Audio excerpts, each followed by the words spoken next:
Now here we can see a big picture overview of how movement is controlled. In pink or purple, whatever this color is, we have a couple of the more higher level decision-making areas that are involved. We've already seen the prefrontal cortex being critical for integrating sensory and auditory information, helping us figure out what objects are in front of us that we can possibly interact with, and kind of tying everything in with our goals and our motivation. We see here the posterior parietal cortex. Remember, the parietal cortex is all about place. Posterior parietal cortex integrates the location of our bodies, position of our limbs, and the location of objects around us. So it's all about place. And again, it's also multisensory, not just visual, but also auditory and based on touch.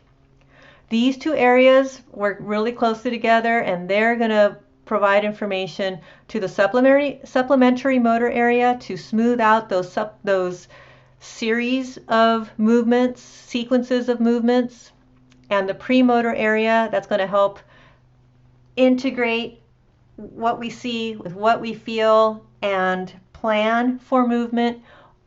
They stimulate the supplementary motor cortex, and the premotor cortex, they will stimulate the primary motor cortex, which then sends that movement information down through these two tracts, the dorsolateral tracts and the ventral medial tracts, down to the spinal cord, where we have these sensory motor circuits that stimulate groups of muscles, and eventually the muscles get activated.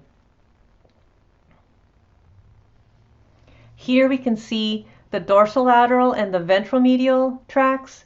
The dorsolateral tract always crosses over from one side of the motor cortex down to the opposite side, and it ends up controlling the muscles on the opposite side of the body.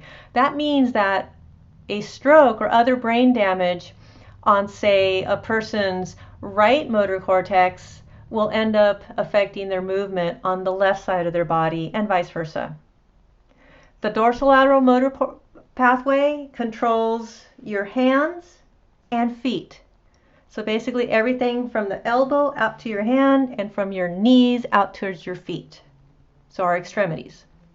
The ventral medial pathway controls the middle part of the body. So ventral medial controls the medial part of your body. You can kind of associate it that way. As opposed to the dorsolateral that crosses over, the ventral medial innervates both sides of the body so that we can coordinate movement of, say, our trunk, like our stomach or our back and so on, as we move the core part of our bodies together.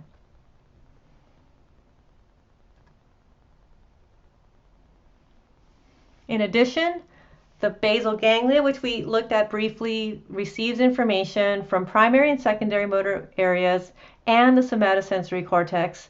It's also going to send information out to the motor cortex. Its job is to smooth movements out through the thalamus. It's also involved in learning movement sequences performed as a unit. And this is the area that's damaged in the case of Huntington's disease. It also is not able to work properly in the case of Parkinson's disease because it stops getting the dopamine that it needs so critically. And that's one reason that we see that in Parkinson's there is a tremor, and that tremor is actually being produced by the thalamus, but it's in coordination with the basal ganglia, because the thalamus and the basal ganglia are going to work closely together to smooth out our movements. And without enough dopamine in the system, which is what we see in Parkinson's disease, then the movements of a person cannot be as smooth, and we start to see a tremor. The basal ganglia we'll see includes different structures, including the caudate nucleus, shown here, the putamen, shown here, and the globus pallidus. Those three structures. And again, we will go over those a little bit later.